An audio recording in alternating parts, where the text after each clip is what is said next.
नमस्कार दोस्तों, आशा करता हूं कि आप सब लोग बहुत अच्छे होंगे। हमारे सितारे आप हैं कि टैगलाइन को लेते हुए हम सब लोग आप लोगों के सामने यूपीएससी, एसबीआई, एनसीईआरटी और आईबीपीएस जैसे जो इंपॉर्टेंट बहुत ही क्रिटिकल कॉम्पिटिटिव एग्जाम है इंडिया में, उन सबके कोर्सेज लेके आए हैं जो बहुत ही कम कीमतों में आप लोगों के साथ में है। तो प्लीज आप सब लोग जितने भी लोग हैं उन सबको ज्वाइन कीजिए और जितने से ज्यादा सस्ते सस्ते और अच्छे बहुत अच्छे टीचर प्रोवाइड किए गए हैं बेस्ट कंटेंट के साथ में।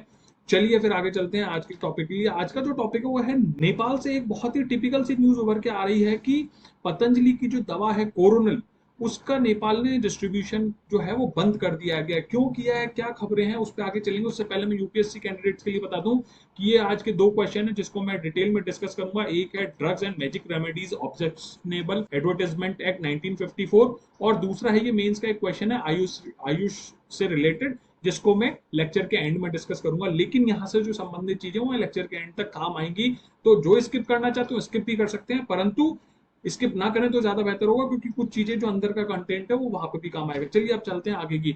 ये है इंडिया टुडे की न्यूज जिसमें साफ साफ लिखा है कि Nepal stops distribution of Coronil, cites lack of proof on efficacy. ऐसी ही एक न्यूज है हमारे सामने, टाइम्स नाउ की डिजिटल है, कि उसमें भी रामदेव के लिए ट्रबल की बात की गई है। कोरोनल गिफ्ट जो उन्होंने पतंजलि ने नेपाल को गिफ्ट किया तो उनको रोक दिया गया। उसके साथ साथ ये देखिए इंडिया.com की भी एक न्यूज है, इसने तो बताया कि भूटान पहले ही इसके डिस्ट्रीब्यूशन को रोक चुका है, जो अब नेपाल ने भी इस डिस्ट्रीब्यूशन को रोक दिया है। चलिए चलते हैं कि न्यूज क्या है। आयुष और अल्टरनेटिव मेडिसिन ऑफ नेपाल ने साफ साफ रूप से कहा है कि जब इस किट को दिया गया तो proper procedures were not followed.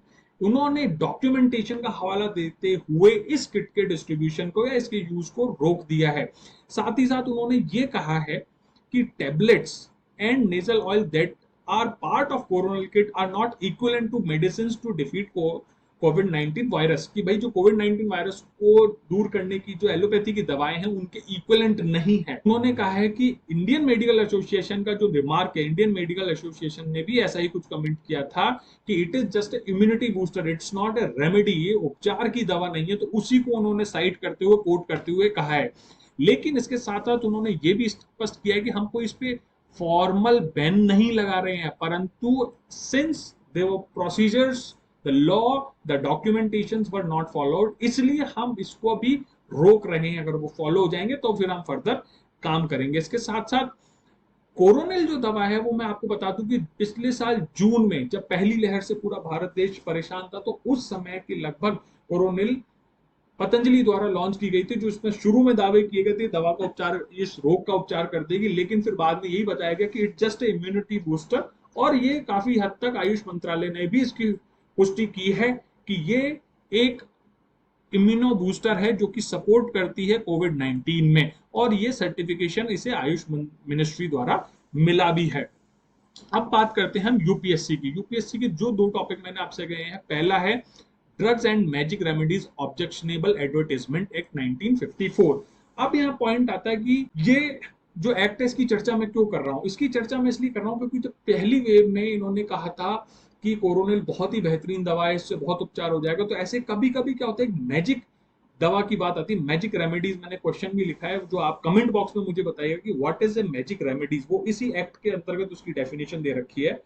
तो होता क्या है कि कुछ लोग ऐसे धोखेबाजी करने के लिए, जैसे नीम हकीम आपने देखे होंगे रास्ते पे लगा के बेचते हैं कि इससे ये हो जाएगा, इससे ये हो जाएगा, लोग उसको लेना शुरू कर देते हैं, लेकिन उसका कोई मूल आधार या डॉक्यूमेंटेड आधार या फिर रिसर्च एंड डेवलपमेंट नहीं होता जिससे कि ये पता चले कि भाई ये सही दवा है या नहीं। उसका कोई रिसर्च नहीं होता। जैसे कि अभी हम वैक्सीन की भी बात कर रहे हैं तो उसके अलग अलग फेजेस के ट्रायल होते हैं।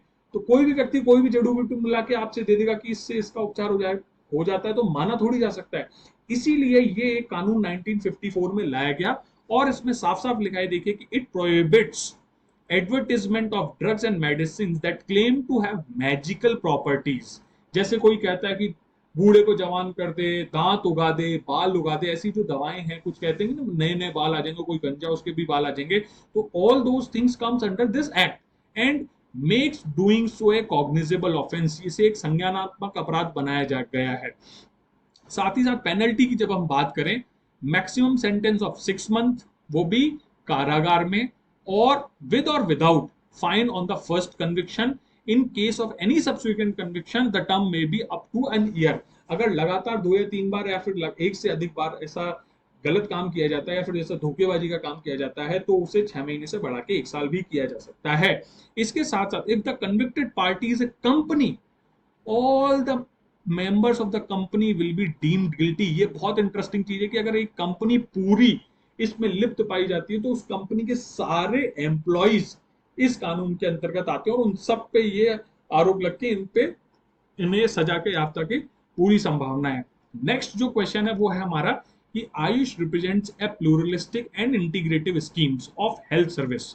Explain how AYUSH can play a vital role in realizing the dream of new India by providing quality health care and medical care of its citizen।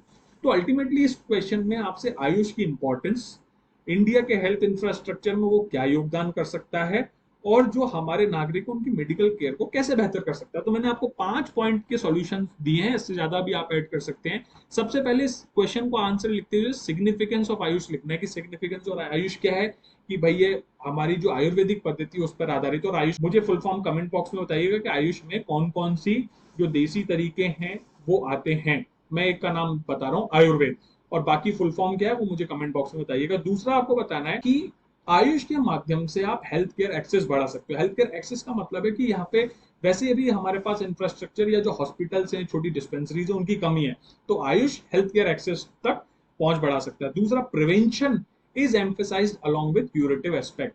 हाँ, आयुष मंत्रालय, आयुष जो है दवा पद्धति, उसके माध्यम से स्वास्थ्य स्वस्थ रहना जरूरी है, बजाय इसके कि रोग के बाद उपचार किया जाए, वो स्वस्थ रहने की तरफ ध्यान रखता है। इसे कहते हैं प्रिवेंशन, प्रिवेंटिव की ओर ध्यान दिया था। तीसरी चीज है कि इसने बहुत सारे जॉब्स भी प्रोवाइड किए हैं, इकोनॉमी को फायदा देता है, क्योंकि अभी हमारे जो सामने जॉब्स की एक बहुत बड़ी चुनौती है। साथ ही साथ मेडिकल टूरिज्म को भी बूस्ट करता है। ये मेडिकल टूरिज्म कहाँ कहाँ पॉपुलर है, कमेंट बॉक्स में बताइएगा। आज के लिए इतना काफी है दोस्तों, थैंक